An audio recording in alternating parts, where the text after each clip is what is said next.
pentasnya gelap. Hanya satu lampu sorot menimpa seorang lelaki. Dia berlutut memegang sekuntum mawar yang layu.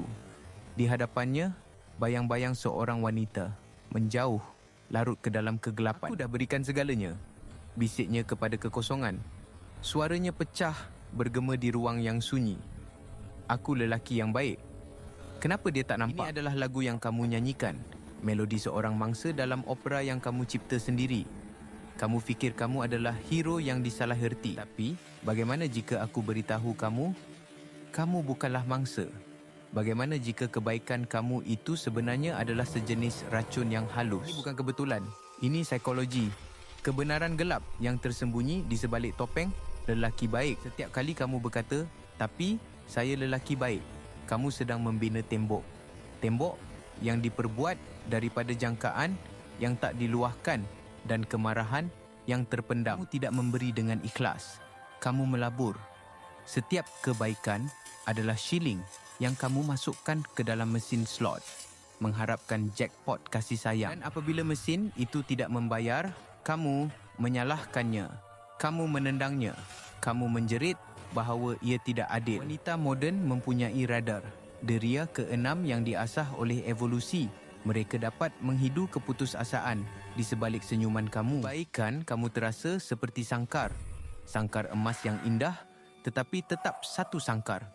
Ia menyesakkan. Kamu fikir kamu menawarkan keselamatan, tetapi sebenarnya kamu menawarkan beban.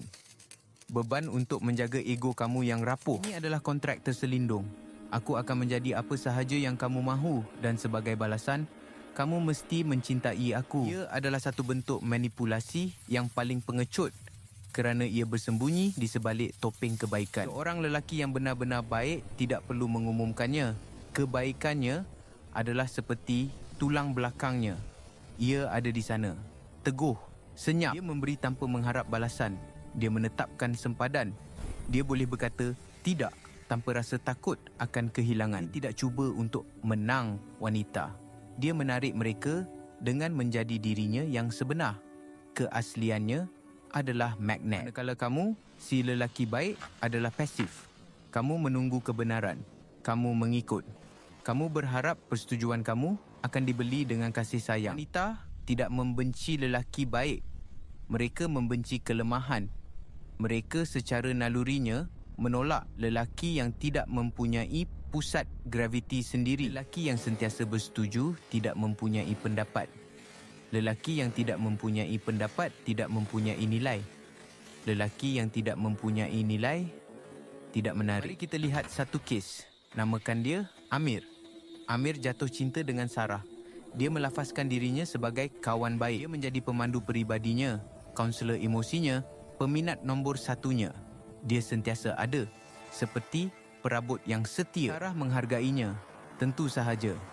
Siapa yang tidak suka perkhidmatan percuma? Tetapi, dia tidak menghormatinya. Dia tidak merasakannya. Kemudian datang Zain. Zain tidak sentiasa ada. Dia mempunyai hidupnya sendiri, minatnya sendiri. Dunianya tidak berputar di sekeliling Sarah. Apabila Sarah bercakap, Zain mendengar. Tetapi jika dia tidak bersetuju, dia menyatakannya dengan hormat tetapi tegas.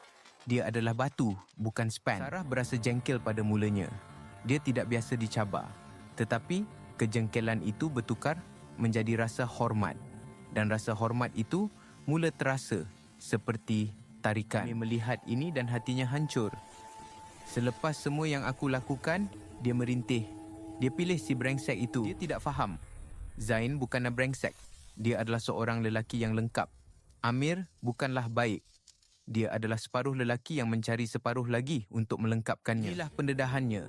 Transformasi yang perlu kamu lalui. Kamu mesti membunuh lelaki baik di dalam diri kamu. Bukan untuk menjadi jahat. Bukan untuk menjadi kejam.